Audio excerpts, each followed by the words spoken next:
A Buddhist monk and his disciple used to live in a hut near a mountain. The old monk had grown very old, while his disciple was still young. The old monk was a very wise person. Whenever he would sit to meditate, he would meditate for many days. The old monk had a unique power that he could see the future in the state of meditation. One day, while he was meditating, he saw that his disciple would die on the sixth day. So he called his disciple and said, "I grant you a leave of 5 days, so you can stay at your home for 5 days." The disciple happily said, "Is this true, master?" The master replied, "Yes." Then the disciple, by smiling, said, "Also I have been wanting to meet my family for many days."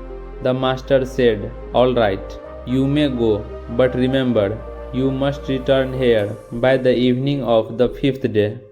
The disciple nodded and said, "Yes, master, I will return, but you take care of yourself. You are old now, so if there is any work at ashram, leave it for me. I will do it when I return." After receiving the master's blessing, he left from the ashram without realizing the master had the pain of losing his disciple in his eyes. While walking, the disciple was thinking that he has 2 ways to go to the village. One was to go through the road, which would take almost a day, and the other was to cross the river. Then he thought that it would be faster to cross the river. When he reached the bank of the river, he saw that there was a hill of ants, where there were thousands of ants.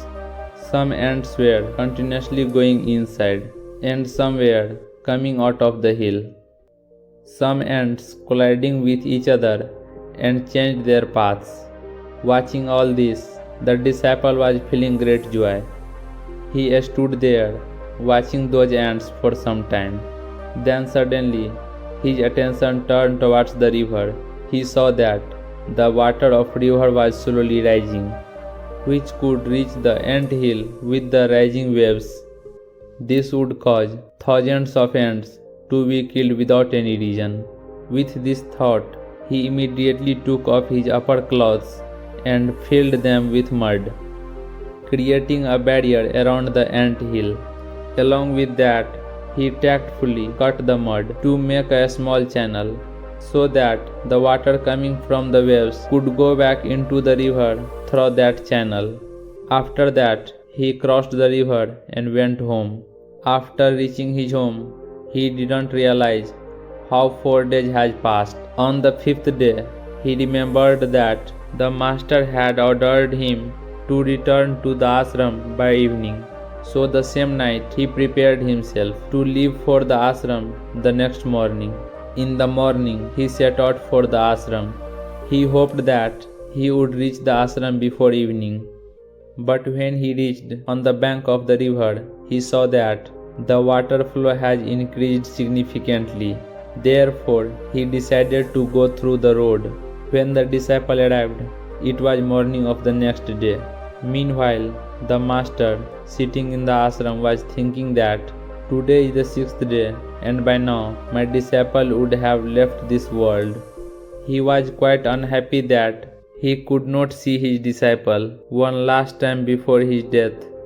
While sitting, lost in his thoughts, he saw a person coming from a distance. When he looked closely, he was shocked. "Oh, this is my disciple." He ran and embraced his disciple. But he was also amazed that even after 7 days had passed, his disciple was still alive. The master asked the disciple to tell him everything he did after leaving from here. Then the disciple told the story of the ants to his master. Listening to the story, the master quickly realized that the disciple had saved the lives of thousands of ants, and as a result of his actions, the disciple attained a long and prosperous life. After listening to the story, the master spontaneously said, "Karma does come back." The disciple did not understand the meaning of the master's words, but he did not ask either and silently engaged himself in the duty of ashram. If we see in our lives The easiest way to live happily is to keep doing good deeds.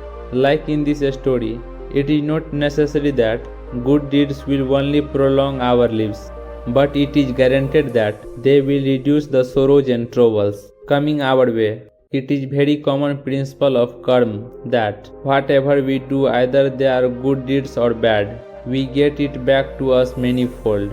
It is not necessary to have money to do good deeds, and saving someone's life alone is not the only good deed. Helping someone in a small way is also a good deed. If we want to be happy in our lives, we should start today to reduce the sorrows and pain of others, and we will see that our life will be filled with happiness on its own.